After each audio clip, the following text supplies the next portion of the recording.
அனைவருக்கும் கணித வணக்கம்.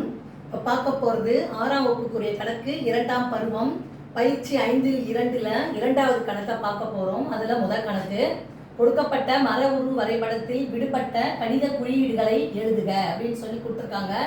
8+6/2 அப்படின்னு சொல்லி கணக்கு கொடுத்துருக்காங்க. மர உரு வரைபடம் கொடுக்கப்பட்டிருக்கு.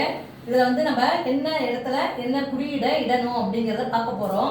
ஃபர்ஸ்ட் இப்போ 8ன்னு கொடுத்துருக்காங்க. அடுத்து இந்த இடத்துல என்ன குறியீடை நம்ம பொருத்தணும் அப்படின்னு பார்த்தோம்னா என்ன வருது, பிளஸ் இருக்கு. அப்ப இங்க பிளஸ் போட்டுக்கிறோம்.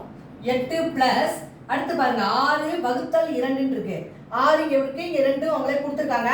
அப்ப இந்த இடத்துல வரக்கூடிய குறியீடு வகுத்தல் குறியீடு. இப்ப 8+6/2 அப்படிங்கிறதுதான் கொடுக்கப்பட்ட கணக்கு. இந்த விடுபட்ட இடத்துல இந்த குறியீடுகளை பொருத்தி நம்ம எழுத வேண்டும். புரிஞ்சுங்களா?